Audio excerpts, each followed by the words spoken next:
हिंदी की कक्षा में आपका हार्दिक स्वागत है। बच्चों, आपकी छुट्टियां समाप्त हो चुकी हैं, तो आइए आज हम सीताराम सेकसरिया रचित डायरी का एक पन्ना पाठ पढ़ेंगे। पाठ आरंभ करने से पूर्व लेखक परिचय जानना आवश्यक है, तो बच्चों आइए हम लेखक परिचय जान लें। लेखक सीताराम सेकसरिया आजादी की कामना करने वाले स्वतंत्रता प्रिय लोगों में से एक थे। इनका जन्म सन 1892 ईस्वी में राजस्थान के नवलगढ़ में हुआ। इन्हें विद्यालयी शिक्षा नहीं मिल सकी। स्वाध्याय अर्थात स्वयं ही पढ़ना लिखना इन्होंने सीखा। व्यापार व्यवसाय से जुड़े सेकसरिया जी अनेक साहित्यिक, सांस्कृतिक और नारी शिक्षण संस्थाओं के प्रेरक मतलब प्रेरणा स्रोत, संस्थापक और संचालक रहे। बच्चों, ये गुरुदेव रविन्द्रनाथ ठाकुर, महात्मा गांधी और नेताजी सुभाष चंद्र बोस के काफी करीबी रहे। महात्मा गांधी के आह्वान पर, अर्थात आह्वान का मतलब है पुकार, स्वतंत्रता आंदोलन में इन्होंने बढ़ चढ़कर हिस्सा लिया और सत्याग्रह आंदोलन के दौरान जेल भी गए। कुछ वर्षों तक आजाद हिंद फौज के मंत्री भी रहे। बच्चों, ये गुलामी के दिनों में जो भी देखते, सुनते और महसूस करते थे, अपनी निजी डायरी में दर्ज कर लिया करते थे, अर्थात लिख लिया करते थे। इस पाठ में इसी डायरी का 26 जनवरी 1931 का लेखा जोखा है। भारत सरकार ने इन्हें सन 1962 में पद्मश्री सम्मान से सम्मानित किया। स्मृति कण, मन की बात, बीता युग, नई याद और 2 भागों में एक कार्यकर्ता की डायरी इनकी प्रमुख कृतियां हैं। बच्चों, इनकी भाषा पर बंगला का प्रभाव स्पष्ट दिखता है, क्योंकि इनका अधिकांश जीवन कलकत्ता में बीता।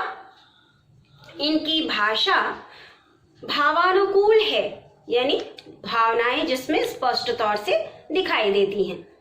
कहीं कहीं इनकी भाषा शैली वर्णनात्मक और विचारात्मक भी है। प्रस्तुत पाठ में लेखक सहित कोलकाता के लोगों में देश का दूसरा स्वतंत्रता दिवस मनाने का जो जोश था, अर्थात किस प्रकार इन्होंने मनाया और अंग्रेजी हुकूमत ने इसे अपराध मानते हुए कैसे कैसे इन पर जुल्म ढाए, विशेषकर महिला कार्यकर्ताओं का इसमें क्या योगदान रहा, यह वर्णित है। यह पाठ क्रांतिकारियों की कुर्बानियों की याद दिलाता है, साथ ही यह भी उजागर करता है कि एक संगठित समाज कृत संकल्प हो तो ऐसा कुछ भी नहीं जो वह नहीं कर सकता। अर्थात जो दृढ़ निश्चयी लोग होते हैं, वो जब एक बार ठान लेते हैं तो ऐसा कुछ भी असंभव नहीं रह जाता है। तो आइए पाठ आरंभ करते हैं। डायरी का एक पन्ना, 26 जनवरी 1931। 26 जनवरी, आज का दिन तो अमर दिन है। आज के ही दिन सारे हिंदुस्तान में स्वतंत्रता दिवस मनाया गया था और इस वर्ष भी उसकी पुनरावृत्ति थी, जिसके लिए काफ़ी तैयारियां पहले से की गई थीं। गत वर्ष अपना हिस्सा बहुत साधारण था। इस वर्ष जितना अपने दे सकते थे दिया था। केवल प्रचार में 2000 रुपया खर्च किया गया था।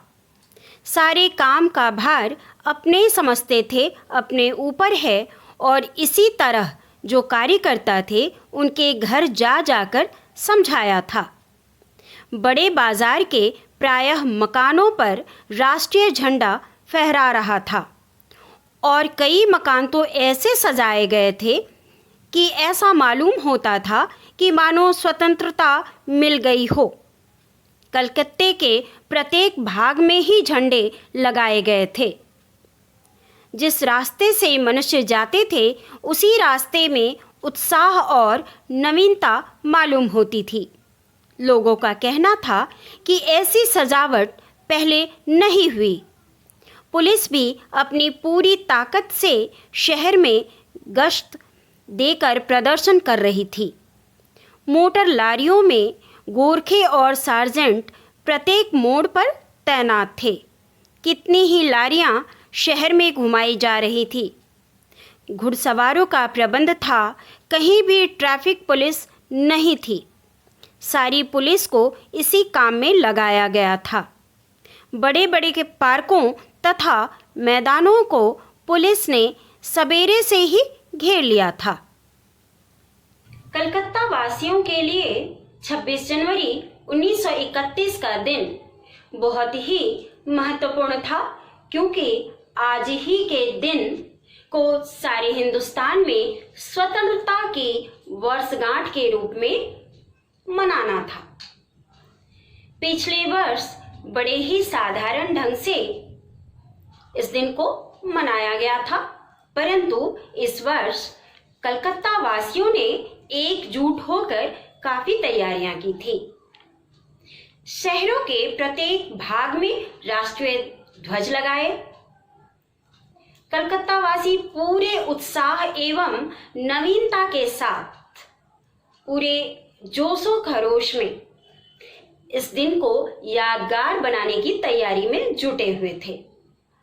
सिर्फ प्रचार पर ही 2000 रुपये खर्च कर दिए गए थे।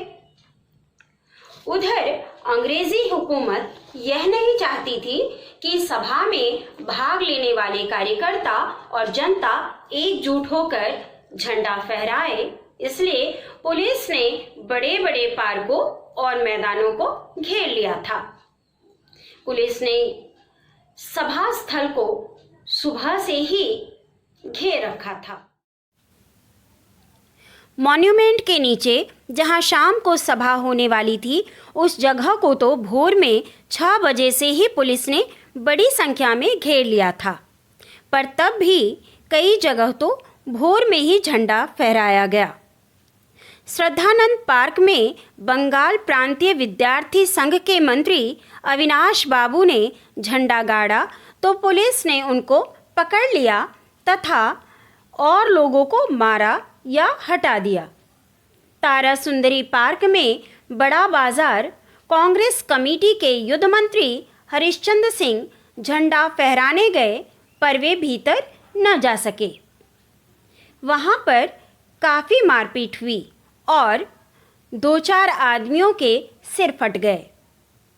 गुजराती सेविका संघ की ओर से जुलूस निकला, जिसमें बहुत सी लड़कियां भी थीं। उनको गिरफ्तार कर लिया। तो बच्चों, हमने पढ़ा कि पुलिस ने सभा स्थल को सुबह से ही घेर लिया था ताकि शाम को होने वाली सभा को रोका जा सके। अविनाश बाबू बंगाल प्रांतीय विद्यार्थी संघ के मंत्री थे। उनके झंडा गाड़ने पर पुलिस ने उन्हें पकड़ लिया तथा अन्य लोगों के साथ मारपीट कर उन्हें हटा दिया गया। इसमें कई लोगों के सर भी फट गए। तारा सुंदरी पार्क में बड़ा बाजार कांग्रेस कमेटी के युद्ध मंत्री हरिश्चंद्र सिंह ने झंडा फहराने का प्रयास किया, परंतु वे भीतर जाने में असफल रहे। वहां भी काफी मारपीट हुई और कुछ लोगों के सिर भी फट गए, यानी गंभीर रूप से घायल हो गए। गुजराती सेविका संघ की ओर से निकले जुलूस में बहुत सारी लड़कियों को भी गिरफ्तार कर लिया गया, है ना। तो बच्चों, आज हमने पढ़ा किस प्रकार राष्ट्रीय ध्वज 26 जनवरी को फहराया गया तथा पुलिस ने किस प्रकार घेराव किया और इस उत्सव को उद्घाटित हुए जाने से यानी इस उत्सव को मनाए जाने से रोका जा सके, लेकिन ऐसा वो कर ना सके। सीताराम सेकसरिया जी का जीवन परिचय भी हमने पढ़ा, पाठ का उद्देश्य पढ़ा। तो आइए अब कुछ महत्वपूर्ण प्रश्नों को देख लें जो अभी तक के पढ़े गए अंश से संबंध रखते हैं। पहला प्रश्न है, इस पाठ में किस विशेष अवसर का वर्णन हुआ है? दूसरा प्रश्न है, लोग अपने अपने मकानों और सार्वजनिक स्थलों पर राष्ट्रीय झंडा फहराकर किस बात का संकेत देना चाहते थे? बच्चों मैं साइड हट जा रही हूं, आप इसे नोट कर लीजिए।